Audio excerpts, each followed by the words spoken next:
Bueno, pues hola a todos, yo soy Rubén Martínez del canal Testigo de Hipócrates. El día de hoy vamos a revisar la última parte del temario de química para el examen 2, en lo que corresponde a reacciones y ecuaciones químicas.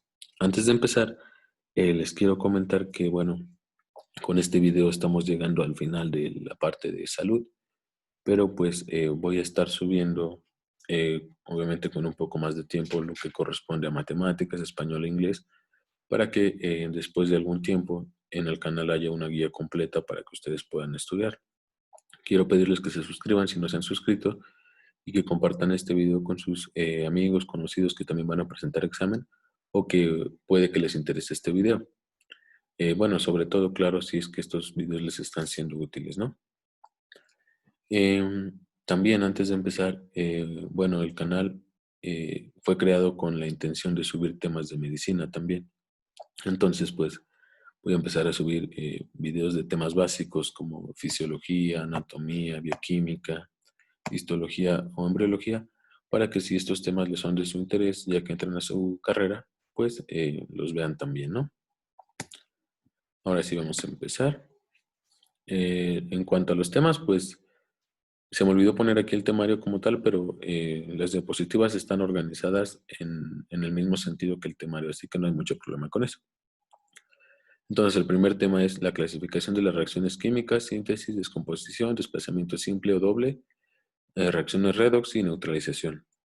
Bueno, pues vamos a ver nosotros que una reacción química eh, es un fenómeno en los que la materia sufre un cambio interno, es decir, un cambio en la disposición, por ejemplo, de sus enlaces, en su disposición también tridimensional, por ejemplo, y que, bueno, estos cambios van a estar dados porque los electrones se reordenan de una forma diferente. Y obviamente, como vimos en el video anterior de enlaces químicos, al cambiar la disposición de los electrones, pues también van a cambiar las propiedades de la sustancia. ¿Por qué? Bueno, recordando un poco lo que habíamos dicho, según el tipo de enlace, van a ser sus características, como por ejemplo, no sé, los metales, cuando se unen en una aleación, por ejemplo, estos metales van a ser buenos conductores de electricidad. ¿Pero por qué? Porque el enlace metálico es un tipo de enlace en el cual los electrones se van a disponer en una nube, van a estar en rápido intercambio y este rápido intercambio les va a permitir ser buenos conductores de electricidad, poder ser buenos conductores de calor también, por ejemplo. Y esta misma disposición les va a permitir ser sólidos a temperatura ambiente, obviamente a excepción del mercurio, por ejemplo. Y así, de la misma manera con los enlaces iónicos, van a formar cristales, se van a rayar, etcétera. Pero lo importante es saber que estas propiedades van a estar dadas según la disposición de los electrones. Entonces, en una reacción de química se van a representar los compuestos que están reaccionando, es decir, los reactivos, que son estos, y los productos. Aquí estamos viendo la reacción de la respiración, que, bueno, nos es útil para esta descripción, ¿no? Vamos a tener que van a tener coeficientes estequiométricos, que son en este caso estos, los cuales nos van a permitir cumplir la igualdad a ambos lados de una reacción, ¿no? Que a fin de cuentas, pues, es la ley de la conservación de la materia, ¿no? Que la materia no se va a crear ni destruir, solo se va a transformar. ¿Qué quiere decir esto? Que vamos a tener la misma cantidad de elementos en la parte de los reactivos que en la parte de los productos. También, bueno, la diapositiva dice que la flecha entre reactivos y productos indica que ocurre una reacción química y también indica su dirección. En este caso, la respiración que ocurre en esta dirección. Pero recordemos que hay algunas reacciones que pueden ocurrir en dirección inversa, sobre todo en presencia de enzimas, de catalizadores, por ejemplo. Que bueno, no es el caso de la respiración, pero es importante que lo tomemos en cuenta. Luego, primero vamos a tener a la reacción de síntesis o adición, en la cual, bueno, la vamos a definir como cuando se combinan dos o más reactivos para formar un solo compuesto. En este caso, muy sencillo, ¿no? A más B es igual a AB.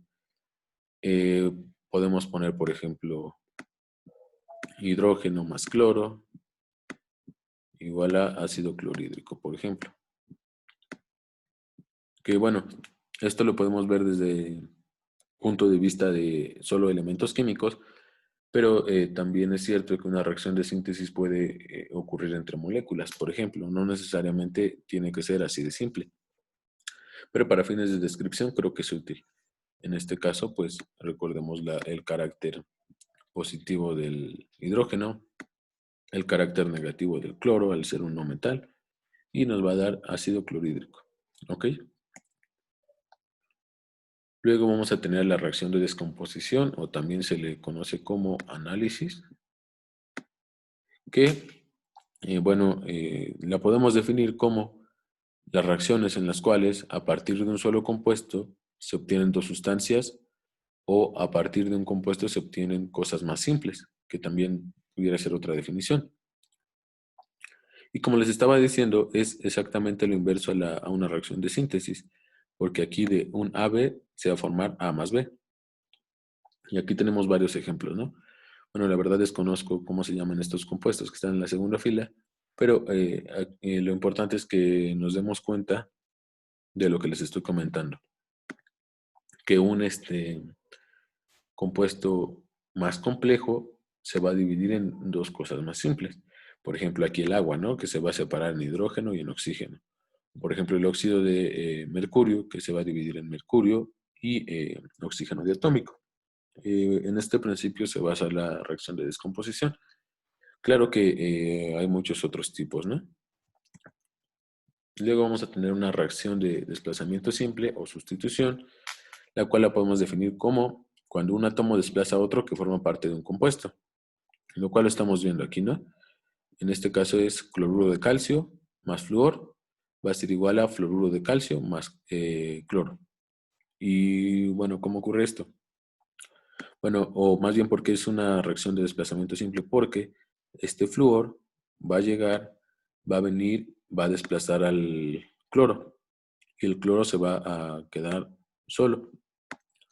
Y esta reacción es del tipo A, B, en este caso A calcio, B cloro, más C, en este caso flúor, va a ser igual a AC más B.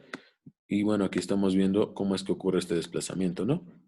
Que en este caso C o flúor va a llegar, va a desplazar a B o cloro en este caso, y cloro va a quedar solo, tal cual está representado aquí. Luego vamos a tener a las reacciones de doble sustitución, que como definición tienen que son las reacciones en las que se hace un doble intercambio de compuestos entre dos sustancias que reaccionan. Y bueno, aquí podemos ver lo que les estaba explicando, ¿no?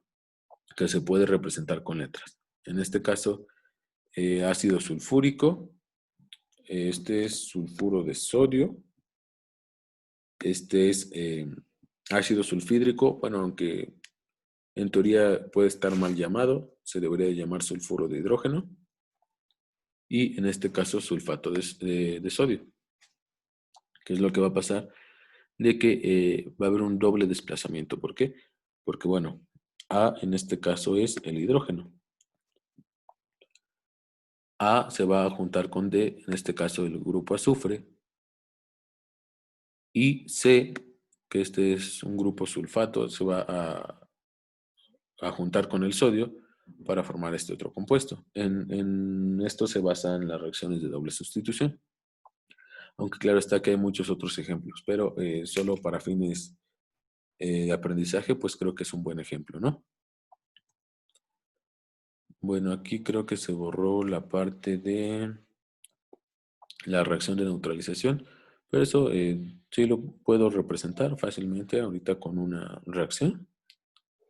Pero bueno, su definición es que una reacción de neutralización va a ocurrir cuando se une un ácido con una base para formar sal y agua. En este caso, ¿cuál pudiera ser? Pudiéramos poner, por ejemplo, ácido clorhídrico.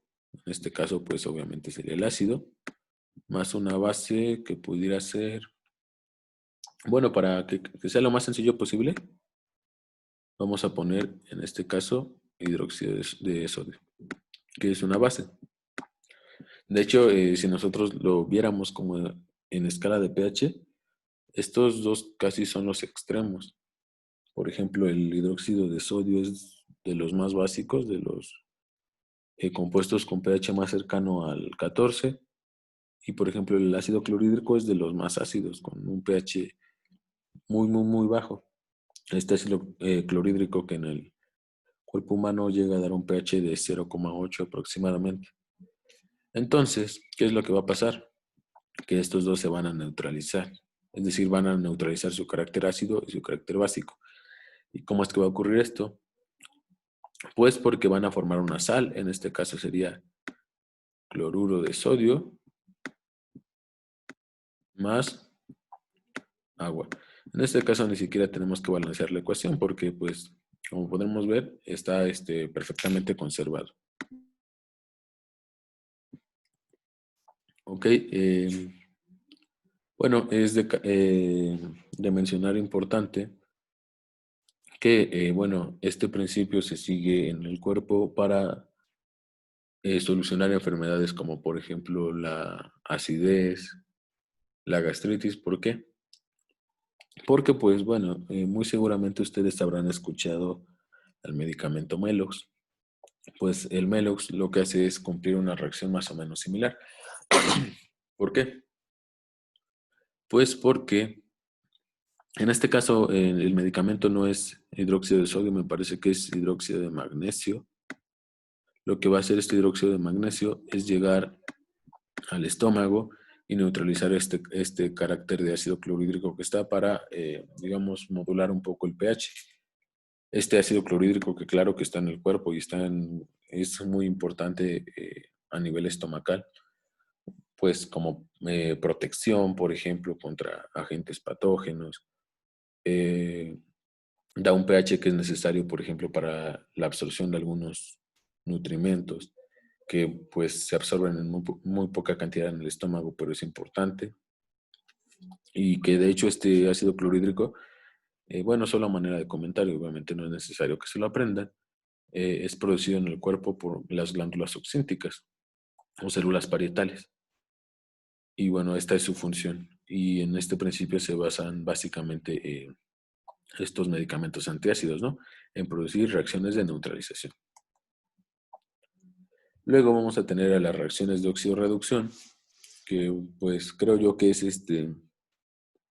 en lo que respecta a reacciones, de lo más complicado que puede venir, ¿no? Y bueno, ¿cómo es una reacción de oxidorreducción? Pues en una reacción de oxidorreducción va a existir una transferencia de electrones. Una oxidación en el caso de que se pierdan electrones, aumentando la valencia, es decir, haciéndose positivo. Y en una reducción, ganando electrones, es decir, haciéndose negativo. ¿Y cómo es que va a ocurrir esto? ¿O qué se necesita saber? Bueno, pues para poder saber más o menos cómo actúa o cómo es que ocurre una reacción de oxidorreducción, es necesario que obtengamos los números de oxidación. Y estos números de oxidación nos van a dar la capacidad de combinación de los elementos. Es decir, si tiene números de oxidación positivos, quiere decir que puede perder. Si tiene números de oxidación negativos, quiere decir que puede ganar. Pero también cuántos puede ganar, si es más uno, perdón, cuántos puede ganar. En el caso de ganar, si es menos uno, menos dos, menos tres, o cuántos puedo perder, que puede ser más uno, más dos, más tres, y así. Y para poder realizar esto se tienen que cumplir, perdón, las siguientes reglas. En primer lugar, que todos los compuestos son eléctricamente neutros. Es decir, que cuando dos elementos se unen van a encontrar la manera de que sus números de oxidación sean exactamente opuestos para dar un compuesto eléctricamente neutro, ¿no? Tomando como ejemplo otra vez a ese cloruro de sodio, recordemos que el cloro es un metal, ¿no? Perdón, que el sodio es un metal.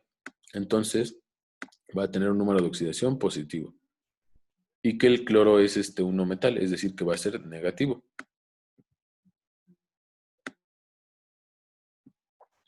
Entonces, ¿qué es lo que va a pasar? De que su carácter positivo va a neutralizar al negativo y esto nos va a dar un compuesto neutro, es decir, que tiene como valor cero. Vamos a tener que, también se tiene que tomar en cuenta que los elementos de la familia 1A, 2A y 3A siempre van a trabajar con +1, +2 y +3 respectivamente. Y esto también ya lo vimos en la parte de la tabla periódica, de que todas las familias van a compartir características, en este caso sus estados de oxidación. Tenemos que tomar en cuenta que el hidrógeno siempre va a trabajar con +1, a excepción de formar hidruros metálicos, claro, en donde va a actuar como -1, y que el oxígeno siempre trabaja con 2, a excepción de los peróxidos. También eso es cierto porque, bueno, nosotros sabemos que en este caso, bueno, este es el peróxido de hidrógeno, ¿no? ¿Qué es lo que pasa? Bueno, este es peróxido de hidrógeno o agua oxigenada. Que el hidrógeno siempre va a ser +1 y que en este caso el oxígeno no puede ser -2. ¿Por qué? Porque no sería un compuesto eléctricamente neutro. Entonces, como es un peróxido, se va a tomar como número -1, entonces 1 por 2, 2. -1 por 2, -2. Esto nos va a dar igual a 0 y se está cumpliendo la primera regla que dice que todos los compuestos son eléctricamente neutros. Y por último, que los elementos libres tienen un número de oxidación 0, es decir, si nosotros tenemos por aquí un átomo de hidrógeno aislado, o por ejemplo un átomo de cobre, de, no sé, de cualquier elemento de nitrógeno, siempre que esté solo va a tener un número de oxidación de 0, es decir, va a ser neutro. Entonces, tomando como referencia todo lo que estábamos diciendo, pues podemos poner un ejemplo, ¿no? Que digo que es en cuanto a esta parte de reacciones, sí es importante, sobre todo saber cómo es que ocurren las cosas, ¿no? Entonces, bueno, aquí creo que no se ve muy bien, la voy a transcribir. Mientras tanto, pues les recuerdo lo que les estaba diciendo al comienzo, ¿no? De que se suscriban para que siga subiendo videos. Y claro que si les interesa algún tema en específico, me lo pueden pedir. Otra cosa importante de esto que estoy transcribiendo es que obviamente no es tan importante ahorita que se aprendan, por ejemplo, los nombres de cada uno de estos compuestos, pues bueno, yo personalmente no me lo sé y no es necesario que no los sepamos, porque pues es para fines de un examen de admisión, ¿no? A fin de cuentas. Pero bueno, entonces ya tenemos transcrita nuestra reacción, ¿no? Lo que habíamos dicho de que los elementos que estén solos van a ser neutros. Aquí en este caso, recordemos que el oxígeno siempre va a ser -2 a menos que sea un peróxido, el cual no es el caso. El hidrógeno siempre va a ser +1. Entonces, +1 menos 6 menos 5. Entonces el nitrógeno tiene que ser forzosamente +5, cumpliendo con la regla de que tiene que ser neutro. Luego aquí el cobre va a cambiar. ¿Por qué? Porque ya no está solo, ya está entrando en una reacción. Entonces, en este caso vamos a tener que el oxígeno obviamente es -2 y 3 son -6. Y el nitrógeno es 5. Entonces, aquí sería -1 este compuesto. Pero como son 2, es -2. Entonces, ¿qué tiene que pasar? Que el cobre se oxide. Es decir, que aumente su número a 2. En el caso del nitrógeno y del oxígeno, pues es sencillo, ¿no? El oxígeno es -2, entonces el nitrógeno tiene que ser +2. Y por último la parte del agua, que es exactamente igual. Oxígeno -2, porque no es un peróxido, e hidrógeno +1. ¿Por qué +1? Porque 1 por 2, 2, se está neutralizando. Entonces, aquí tenemos que identificar qué es lo que está ocurriendo en la reacción, ¿no? En primer lugar, pues, de primera podemos ver cuál es el elemento que se está oxidando. En este caso es el cobre. ¿Por qué? Porque el cobre aquí es neutro y aquí su número de oxidación ya aumentó.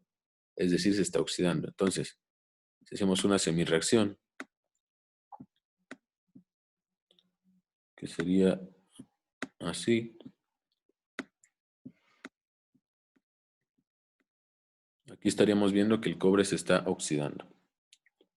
Entonces, se oxida. Y también tenemos que fijarnos quién se está reduciendo, ¿no? En este caso, pues, déjenme analizarla. En este caso es el nitrógeno, ¿ok? Porque de un nitrógeno oxidado con 5 se está reduciendo a más 2. Entonces, se reduce. Y aquí ya también podemos identificar cuáles son los agentes, ¿no? Entonces, si el cobre se está oxidando, el cobre es el agente reductor, porque es el que ocasiona la reducción. Y en este caso, el nitrógeno, más que el nitrógeno sería todo este compuesto, sería el agente oxidante. ¿Por qué? Porque es el que está ocasionando esa oxidación. Y así de manera muy sencilla, recordando que la importancia de tomarle como número de oxidación 0 a los que están solos, tomando en cuenta que el del oxígeno siempre va a ser -2, siempre y cuando no sea un peróxido, que el del hidrógeno va a ser +1, es muy fácil poder llegar a la respuesta de cualquiera de estos cuestionamientos. Que pues sí pueden llegarles a preguntar en su examen de admisión, como me pasó a mí. Luego vamos a tener el balanceo de ecuaciones, recordando que según Lavoisier, en toda reacción química el peso de un compuesto es igual al peso de todos sus componentes. Pues sí, cumpliendo también la ley de conservación de la materia, ¿no? Y que para poder balancear, bueno, en este caso es balanceo por tanteo el que incluí, pero pues bueno, para fines de un examen de admisión es el más sencillo, ¿no? Y el más rápido aparte, porque en un examen de admisión cuenta mucho el tiempo. Entonces se van a balancear los metales, luego los no metales y al final el hidrógeno y el oxígeno. En este caso, pues tomando en cuenta esto, vamos a ver cuántos átomos tenemos de reactivos y de productos, ¿no? Primero, tomando en cuenta que primero van los metales, luego los no metales, y al final el hidrógeno y el oxígeno. En este caso, pues no hay hidrógeno. Entonces, ¿cuántos tenemos? ¿Cuántos potasios tenemos? Tenemos uno de este lado y tenemos uno de este lado. En cuanto al cloro, tenemos uno de este lado y tenemos uno de este lado. En cuanto al oxígeno, tenemos 3 de este lado y tenemos 2 de este lado. ¿Qué es lo que está pasando? Que aquí no se está cumpliendo, ¿no? No se está cumpliendo la igualdad. Entonces, ¿qué es lo que vamos a hacer? Pues fácilmente vamos a igualar los números de estequiométricos para el oxígeno. Entonces, ¿qué es lo que va a pasar? Vamos a transcribir esta ecuación. Transcribimos. Que además, bueno, aquí podemos ver, ¿no? Que es una reacción de descomposición. Repasando un poco lo que vimos al principio. ¿Por qué? Porque de un compuesto más complejo están produciendo productos un poco más sencillos. En este caso, cloruro de potasio y oxígeno. Entonces, para que nosotros lo podamos igualar, tendríamos que poner un 2 aquí, sí, porque 2 sería 6, y tendríamos que poner un 3 acá.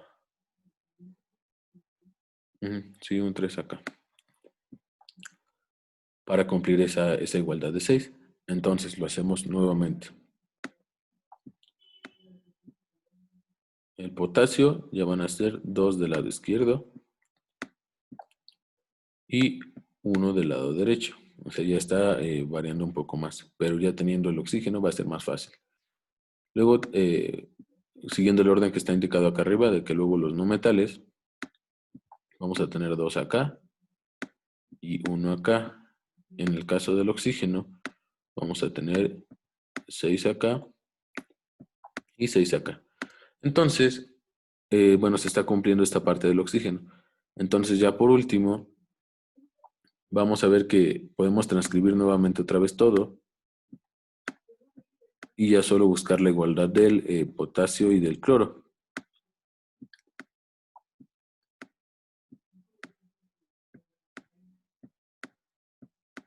¿Y cómo vamos a conseguir esa igualdad?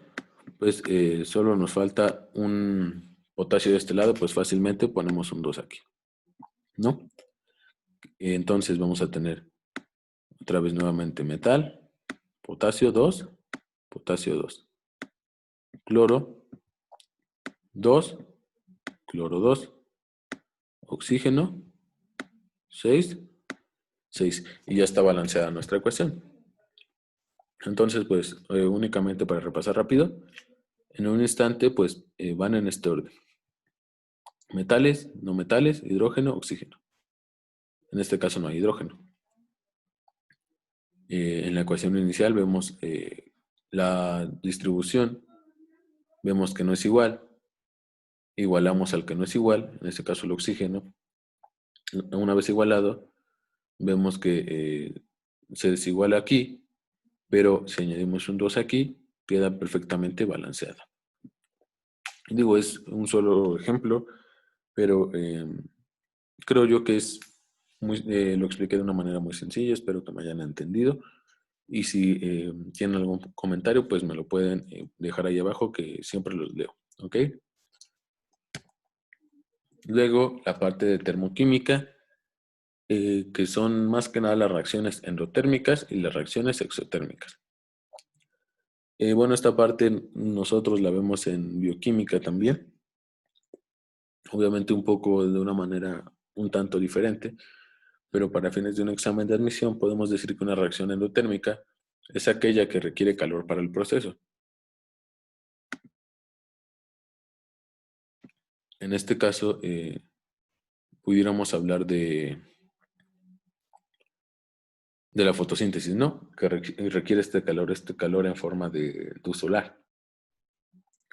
Y las reacciones exotérmicas, que son todos los tipos de combustión, es decir, cuando se libera calor. Por ejemplo, en este caso, el ejemplo es un cigarro, ¿no? Porque sí, libera calor. Pero pues puede ser cualquier reacción, puede ser las reacciones que ocurren en un motor de un carro, por ejemplo, o más de manera más interesante en la respiración, en nosotros los humanos o en cualquier ser vivo. ¿Por qué? Porque a fin de cuentas, en nuestro cuerpo ocurren reacciones de combustión. ¿Por qué? Porque en la respiración nosotros estamos introduciendo oxígeno y ese oxígeno se va a combinar con las moléculas orgánicas y va a producir diferentes productos que a fin de cuentas van a liberar calor. Es por eso si nosotros nos ponemos a correr, eh, obviamente y nos tomamos la temperatura, nuestra temperatura va a aumentar. O por ejemplo, también lo podemos ver cuando hace frío, ¿no? Hace frío, nosotros sacamos aire y sacamos vapor. Es por lo mismo, porque nuestro cuerpo, nuestra respiración como tal es una reacción de combustión. Ya por último, es la parte de equilibrio químico, la constante de equilibrio y el principio de Le Chatelier, que es catalizador, temperatura, concentración y presión. Bueno, que todos estos, temperatura, concentración, presión, son aquellos que alteran la constante de equilibrio. Solo como definición, un catalizador pudiéramos definirlo como una enzima, porque un catalizador lo que va a hacer es aumentar la velocidad de las reacciones químicas, pero sin desplazar el equilibrio, tal cual ocurre con una enzima del cuerpo, por ejemplo, no sé, una piruvato deshidrogenasa, lactato deshidrogenasa o cualquier otra enzima. Entonces, el equilibrio químico es el proceso dinámico en donde las reacciones ocurren en ambas direcciones y a la misma velocidad, lo que le estaba diciendo al principio, cuando una reacción puede ser así. Y su constante, en este caso esta es la constante, es igual al producto de las concentraciones molares de los productos, es decir, estos, entre el producto de los reactivos, estos, elevando la sustancia al número de moles correspondientes. Pues sí, porque aquí tenemos, en este caso los moles serían estos, entonces lo elevamos.